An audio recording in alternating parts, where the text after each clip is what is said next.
తుఫాను తీసేసేవాడు దేవుడు కాదు, తుఫానులో నీ దగ్గరికి వచ్చేవాడు దేవుడు. తుఫాను తీసేస్తే నీకేమనుభవం ఉంది? తుఫాను మధ్యలో ఆయన వస్తే ఎవరు నమ్మదగిన వాడు కాదు, ఈయనే ఆదుకునేవాడని నీకు అర్థం ఉంది. అందుకని తుఫాను రావాలి,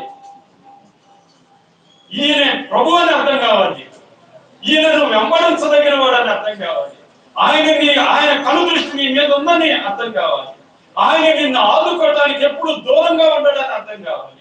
నాకు దేవుడు ఎక్కడో కొండ మీద వదిలేసి మమ్మల్ని కష్టాల్లో వదిలేశాడు అని నువ్వు అనుకోకుండా నీకు కష్టాల్లో సైతం అక్కడే ఇక్కడ ఉండగలడని నువ్వు నమ్మగలగాలి. అందుకు వచ్చిన తుఫాన్ అది. తుఫాన్ నేను పాఠాలు నేర్పుతుంది.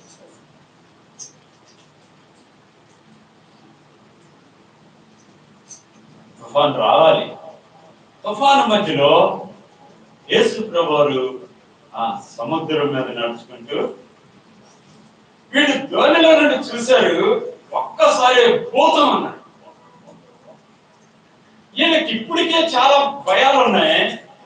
బతుకుతామో చస్తామో తెలియదు, ధోని ఎట్టేస్తుందో తెలియదు, చుట్టూ చెమ్మ చీకటి, భయంకరమైన హోరుగాలి, చెవుల్లో వేరే శబ్దం రానంత కేకలు, బిగ్గరగా పలకలిగేంత కేకలేసేంత విరివిగా గాలి వాళ్ళ చెవులను తాగుతున్నాయి.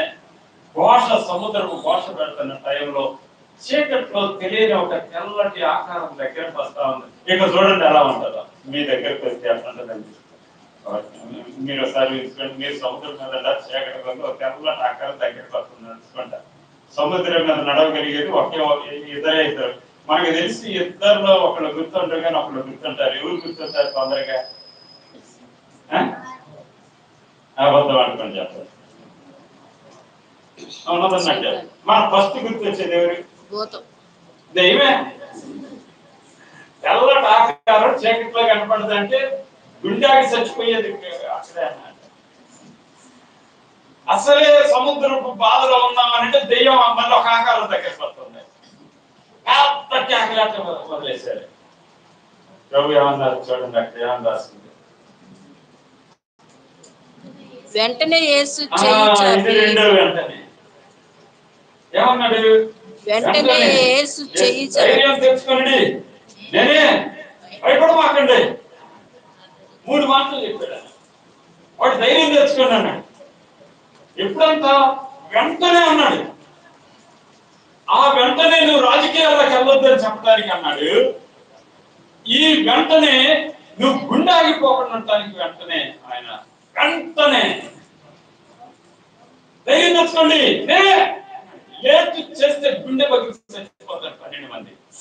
నీవు నేను భయాల మధ్యలో చావకూడదని ఆయన ఎంత వేగపడతాడో ఆలోచించు. భయాల మధ్యలో అదిరిపోతామని ఆయన ఎంత స్పీడ్ అందుకుంటాడో అర్థం చేసుకో.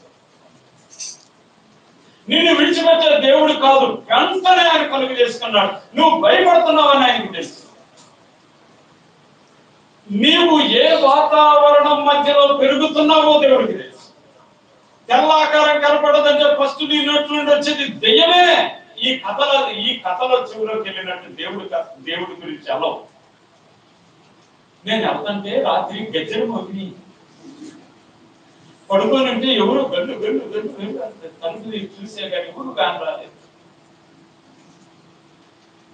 మా అన్నయ్య గారి ఇంట్లో రోజు వర్షం పడతా ఉంటే అది దాని పేరు కాలింగ్ బెల్లు మోగింది. వర్షం పడే టైంలో ఎవరు వచ్చారని రాత్రులు కాదు తలుపు తీసి ఈ టైంలో ఎవరు వచ్చారని చూస్తే ఎవరు లేరు. అరే అపార్ట్మెంట్ ఎవరు లేరు అని చెప్పేసి చుట్టూ మళ్ళీ మోగింది. ఎవరైతారని మళ్ళీ పోయి తీస్తే మా పెద్ద అన్నం కాదు.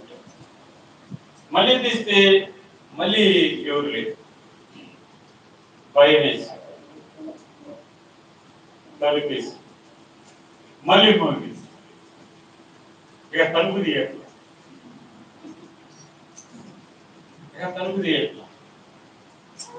ఇది ఆగిన తర్వాత కాకుండా మోగుతాను.